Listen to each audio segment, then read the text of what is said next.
Ever started a big fight just by asking a little question? Sometimes what you think is a simple question can instill fear in the heart of the person you're asking. Here, experts weigh in on what questions set men off the most and how you can still get your answers. Are we exclusive? Commitment is a scary topic, but men and women are actually conditioned to think about it differently. Dr. Angela Bass explains, women are taught about marriage, family, happily ever after. And men are taught to be strong and independent, that they do not need anyone, that they do not cry, to be stoic. But even so, Dr. Bass believes broaching this topic can be done successfully, saying, often it's not so much what you say, but how you say it. She explains that if you ask something like, "What are we?" with confidence, the question feels constructive and positive. And the best space to be mentally when asking this question is one in which the woman knows she is awesome with or without said man. Again, it's a vibe. What's your ex like?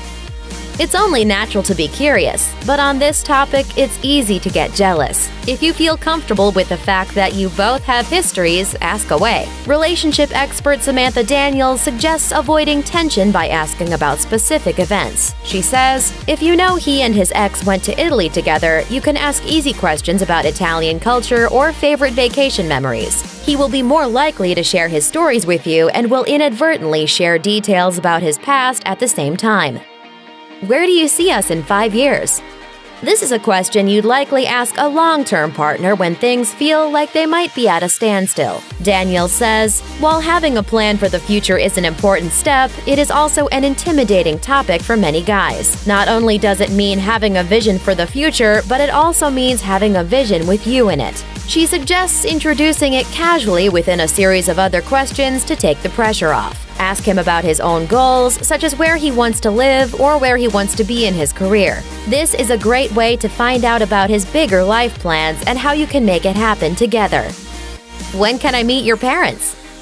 This question doesn't just have to do with your relationship, but also his relationship with his family. Daniels explains the key is to first discover more about his family dynamics. If he has a volatile relationship with his family, don't get your hopes up on meeting them anytime soon. But if he has a great relationship with them, Daniels advises, bring up having him meet your family first. Once he realizes how open you are to family introductions, he will be more willing to have you meet his relatives. What do you want to do tonight? Seems simple, right? But we've all seen how quickly it can blow up and create unnecessary tension.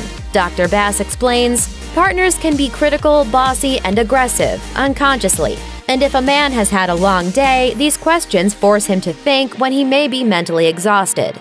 So what's the solution? Dr. Bass recommends taking turns. For instance, one week, one partner decides the activities, and the next week, the other. This takes the pressure off everyone and creates a healthy balance. Do you want to have kids?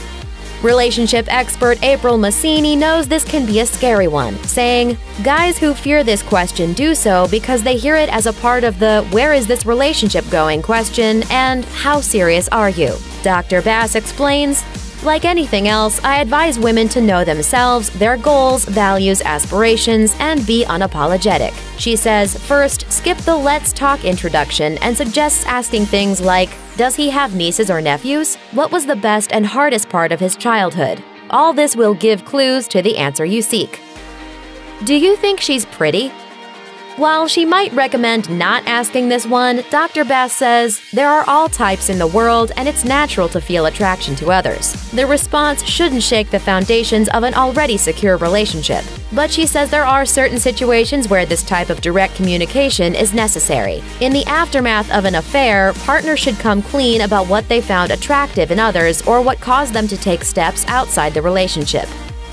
Do you think we have enough sex?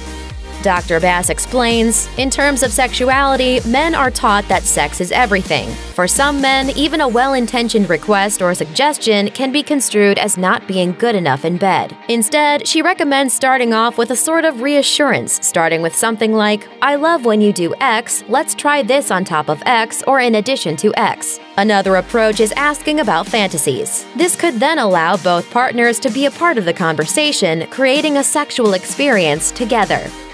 Know how to ask. Before asking anything, Dr. Bass recommends keeping a few things in mind that will make it a little easier for both parties. First, choose a good time to talk, and, quote, not after their favorite team lost or a rough day at work. And pick your battles carefully. She says, do not take things personally is my #1 mantra. If you can actually let it go, let it go. Most importantly, have compassion and understanding for the person you chose as your partner. He just might be your answer. Thanks for watching. Click the list icon to subscribe to our YouTube channel. Plus, check out this other cool stuff we know you'll love too.